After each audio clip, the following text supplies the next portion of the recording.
Eliza's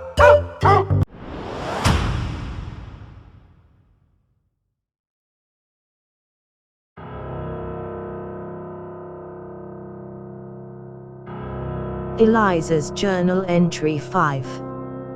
I am laid up in my recovery, so have nothing better to do than pen my journal. Our trials against the unspeakable horror continue.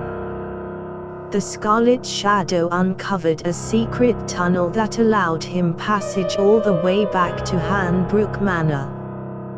There, he crept from the shadows to dispatch the cultists with his newfound morning star. Unfortunately, the grounds were haunted and he also had to fend off evil spirits. He succeeded, dousing them with holy water he had gotten from the monastery, but suffered and is now lying across from me in the town's meager infirmary. Dr. Edwards came back to town to confer with Dr. Manning. They performed an autopsy on the body of the harbour master, which yielded some clues as to the nature of the horror we face. Lucy decided to leave the windmill and head home for some needed rest. Last I heard, she had made it to the fields betwixt the windmill and her home. Evil is on the march and clues to their nefarious plans lie everywhere. Well, hey everybody, it's Doug here, Doug Mystic Guy on Board Game Geek, bringing you episode 7 of our playthrough of A Touch of Evil. And had a wild, wacky turn last turn, where I ended up having to put investigation tokens on every named space, which means, but that came with a penalty, and that penalty is that while in play, and if I check a layer card, I have to roll a d6 on a 5 or better. I discard that card, which would suck, because you have to spend investigation on those cards. Anyway, we're going to get right into it, and it's going to be the turn of the Scarlet Shadow. And I can't recall, I need to go back and look if there were any errors, but I don't remember any that would impact us in this session. And so we're going to get started with the Scarlet Shadow, who was knocked out last turn. He is here at the town hall in Shadowbrook, and he's going to get going.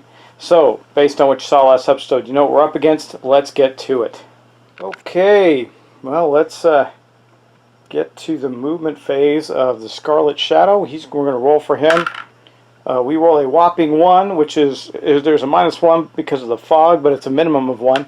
However, the good news is that means he gets to draw an event card. So we're going to take that off the top. What does he get? Leading questions.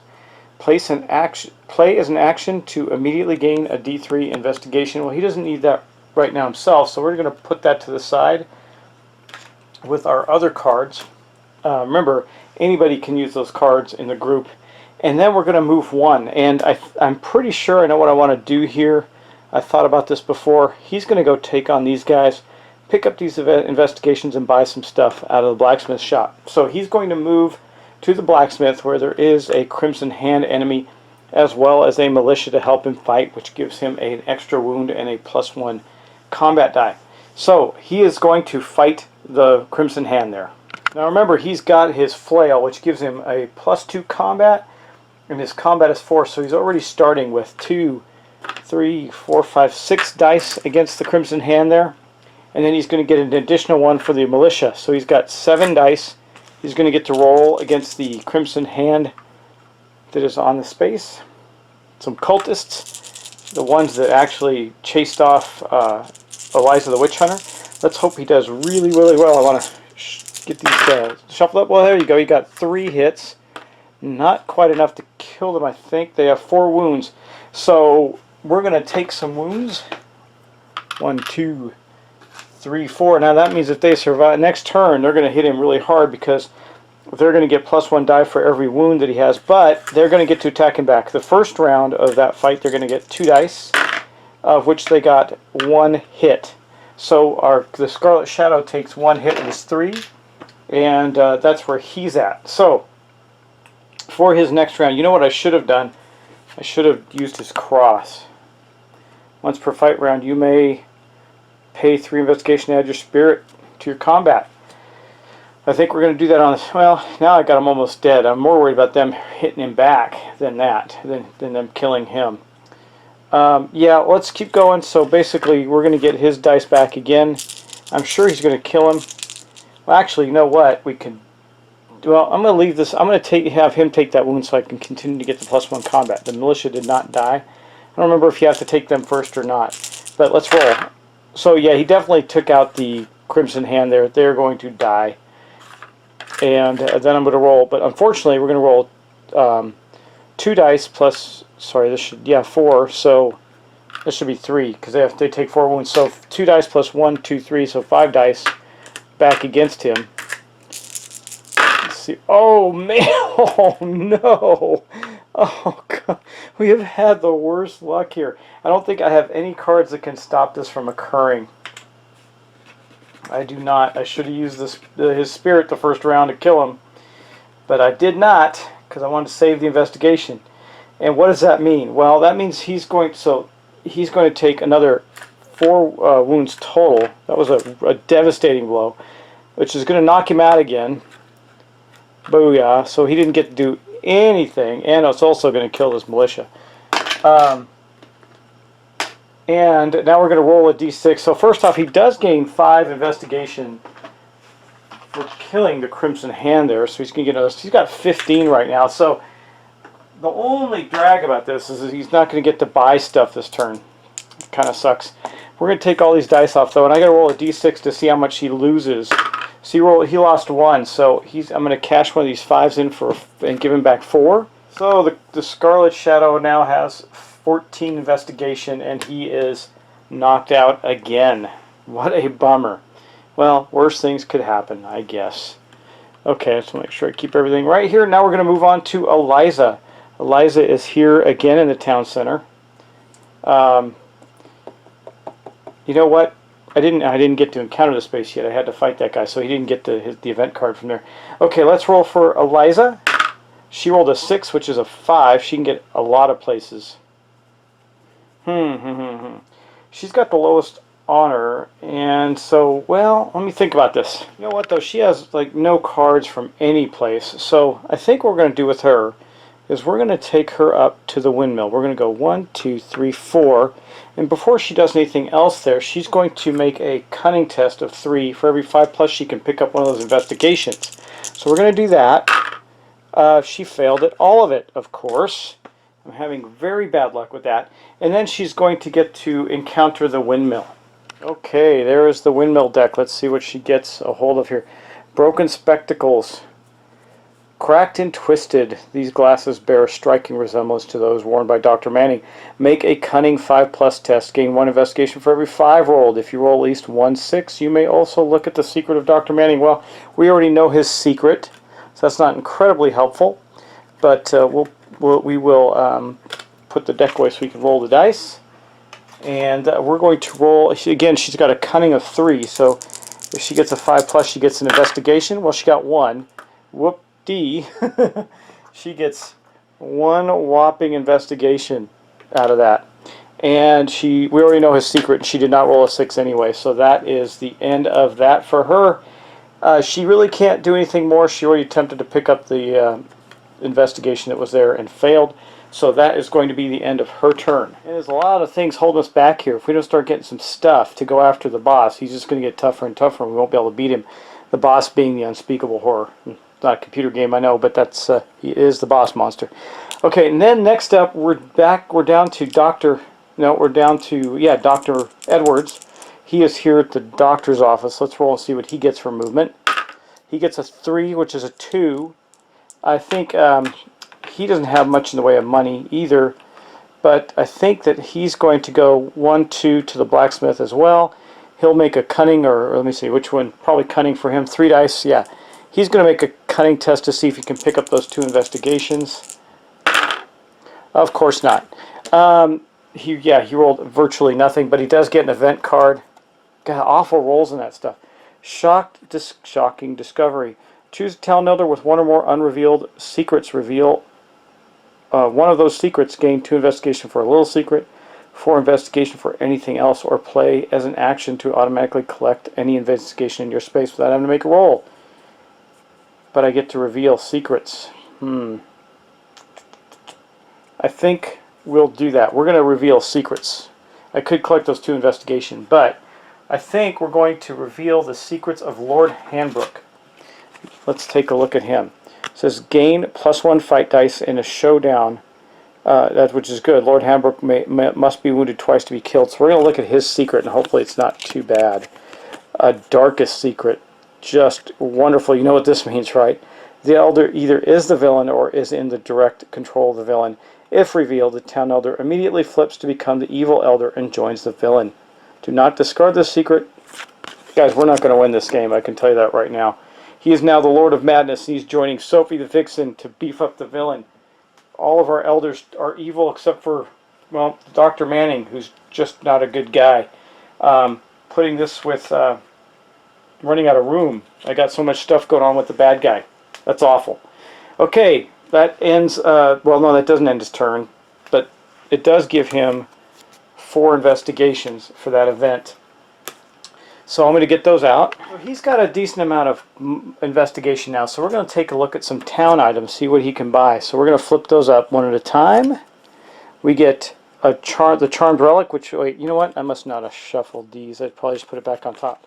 That's the one I discarded from Eliza. So let me shuffle these real quick, just to be sure we got them shuffled. And again, house rule, I draw 3 item cards from the town item deck, and those are what they can buy. Okay, so the first one is sticking. It is a musket. That's probably what we're going to get. Tools of Science, except it costs 9. I don't know if he has 9. Might get the Tools of Science. And a torch. Okay, so the Tools of Science are 8. I think that's he can get this, but he cannot get the musket. You may now use cunning instead of combat during fight. That's good, give him an extra dice, fight dice to your cunning.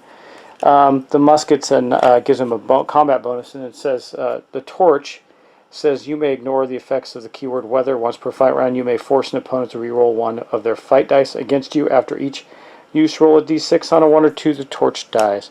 Discard the torch. Okay, let me think about what he's going to buy. He's got 1, 2, 3, 4, 5, 6, 7, 8. He can actually get them Tools of Science. And he'll be wiped out, though. You may now use... I think it's worth it. I think he's going to do it. Okay, that will blow out all of his investigation. And he has the Tools of Science. These are going back into the pool. And put those back. I got to collect all his spendings that he's done. He's got a whole bunch of investigations now gone. Boom, boom, there we go. And that means he now has that item, which is helpful to him, though not, I don't know, we're trying to prep up for getting this unspeakable horror. It's not going all that well. So, okay, next up, that is the end of his turn. So, yeah, next up we're going to go to Lucy Hambrook and the final action of the players of this turn. Now she is, everybody's on the same space, so I'm just going right to him. She is right here in the fields. She's going to roll for her movement. A 6. Well, you know what? She's going to go home, finding out that her father has abandoned their family to join the unspeakable horror. He wants to raise the evil. He's part of the cult. She goes home to check on her mother, the Lady Hambrook. Anyway, we're going to attempt to get the investigation that's there. You know what good luck we've had with that. She will use her spirit, which gives her 3 dice to get the 2 tokens there. She got none of them. Been very consistent about getting none of those. She does have 5 investigation now. It would have been nice to get up to 7. But we are going to get the manor deck out and draw a manor card. So hopefully she gets something good. She does have the musket, or the hunting rifle. Attacked. Oh no. Roll once on the villain menu chart to see what has attacked you. Well, I think we're going to use a card and not have that happen. This is the... I think not. Play to cancel an event card as is played, or to cancel any event result on the villain's menu chart. Oh, event result. So we may not be able to... This is going to be an attack. Unfortunately, I don't think we can stop that. Okay, well, let's go do that and see what attacks Eliza in the manor house. So I'm going to put that up on screen. Okay, now if I roll anything that's an event, I'm just going to re-roll it. So A 2, that's an event, that doesn't do anything. A 4, a Crimson Hand appears there, so I'm going to get one of those out. We're going to plop it right there. They've been the bane of our existence. We're going to go into a fight round with Lucy against the Crimson Hand. Now, if she does kill him, she does get 5 investigation. And during a fight round, she may roll her fight dice and resolve any hits before the opponent attacks. She's only got a 2 combat, though, guys. She is, however, lucky. She gets to re-roll. Okay, well, she's just going to have to do it. I mean, there's nothing else that she can do to help herself. Try to see if we have any cards. No, not really. Okay, she can roll her 2 fight dice. She missed with her pistol. Now we're going to go into the fight round. During a fight, you may roll your fight dice and resolve any hits before the opponent gets to attack back. They still get to attack back. They knocked her out with 2 6s. Okay, boom. Now she's got 5 investigation, so she's not likely to lose any. A 4, so she's down to 2 investigation, or sorry, 1 investigation from her 5. And what an incredibly unlucky turn again, man, guys. We are just getting creamed on these fights. We're just not up to snuff. We don't have the equipment we need to do it, and it's hurting us. And we're getting bad luck. Bad luck on rolls, bad luck on just about everything. So anyway, that is going to end the player's turns, which means now we get to do more bad things. Well, guys, this is by far the unluckiest game of this I think I have ever played. We're just getting clobbered we've had almost 1 or 2 characters knocked out in the town square almost every turn. But we got a lot of bad stuff to do. So I'm going to start with the Drowned Dead. They are on the board, and it says at the start of each mystery phase, which is right now, move 1 space towards Town Hall. So we're going to do that. We're going to start with the one that's here. It is here. See these are supposed to be Drowned Dead, but I think I got the wrong. Oh, I just flipped the token over. It is Drowned Dead. Okay, they are going to move 1 into the doctor's office there. These ones here are going to move 1 up there, about ready to bump the Crimson Hand closer to the village, and then. We no longer have any on the Echo Lake board. They've all moved. So we're going to see this one move 1 step closer. Boom. And this one move 1 step closer as well. Those are the Drowned Dead all heading toward the town center. Now remember, next turn, when this one hits here, it's going to decrease our cooperative game darkness track. Hey, I need to think about something. When I KO'd, am I supposed to drop that? I got just a mental refresher. I got to check on something and remind myself. I don't think I do, but do I drop the darkness track when I KO a hero? I got to look. Nah, you don't do that. I would remember it correctly, but that would be awfully bad. But we do have to do the summoning ritual and see where another summoning circle pops up. So we're going to need to draw a layer card. Now, this card only affects layer cards when we're drawing them for a showdown or something like that. Anyway, we're going to get the deck out there. I'm going to draw another layer card and see where a new summoning circle is. At the covered bridge. We do not have one there now. We do not have one there currently, but we will have one there now. So the covered bridge is about to get a summoning circle. Let me get one of those out. I don't know, guys. I think we're pretty hosed here. Just saying. Okay, there goes the summoning circle. Let's roll for see what appears there. A 5 on the summoning circle track. That is going to be a betrayer. Those are nastier than the other ones, than the Crimson Hand. Looky here at these ugly mugs. Okay, that one goes to the covered bridge. Now, however, there is already a Crimson Hand there, so the Crimson Hand is going to move up closer. Gosh, I'm running out of room for stuff here. All this is at the covered bridge, and then these guys move up there. Okay, that is it for the before we do anything part of the game. Now I have to roll on the Advanced Cooperative Mystery Chart as well. So I'm getting that out for us. I will gently lay it down here so that we can roll on it. And let's roll 2 dice and see what terrible things it gets us now. A 8. Murder. Okay, well, we haven't had... Well, I think we have had one of these before. And I got to check because I do believe that there's something happens special on Murder with the Unspeakable Horror. Let's take a look here. He has got... Okay, Summoning Ritual, got that. At the Human Sacrifice, anytime the mystery card Murder is played, roll a d6 on a 4+, put a Crimson Hand in the same location. Okay, so we may end up with a Crimson Hand there as well. Let's do that. First, we're going to draw a location for the murder to take place. It says draw a random location, place 3 investigation there, move the shadow track 1 step closer to darkness. Boom. And then of course we're going to roll to see if a crimson hand appears there at the windmill. Okay, so we are going to have an encounter. We're going to have the murder show up at the windmill where Eliza is, which is going to put 3 more investigation down there. So I'm running out of investigation actually, so I'm going to take that one off and put the 5 there, right there. And then we're going to roll the human sacrifice. So I got to roll, if I roll a 4 or better, a crimson hand appears there. Of course. Okay, so let me get a crimson hand out. Just to tidy things up, I replaced the 5 tokens over here with a 5. But Eliza is going to have to fight the crimson hand, and she has absolutely nothing to fight them with. So we're just going to have to do it. Now, she has got, they are not demons or ghosts.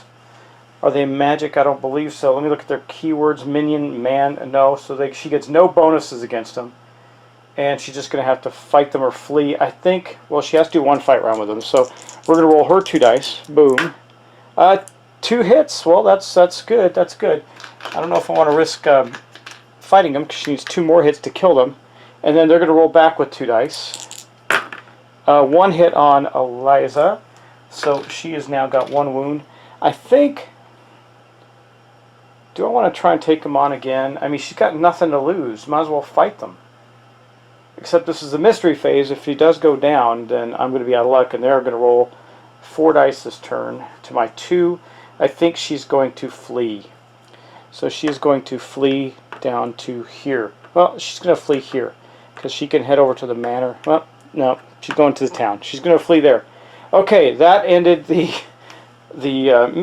cooperative mystery chart roll, but we're not done. No way. We still got our mystery card to go. I like to give this a shuffle every once in a while because sometimes these cards stick together. And I want to make sure we randomize as much as possible. Okay, what do we get? The horror. Oh no. At the start of each mystery phase, this is another remains in play card. Guys, this is getting insane. Wow. Okay. At the start of each mystery phase, including this one, roll once on the cooperative mystery phase chart if playing a competitive game, or roll a 2nd time. So we're going to roll twice on the cooperative mystery chart now, and we're going to draw a mystery card. Okay.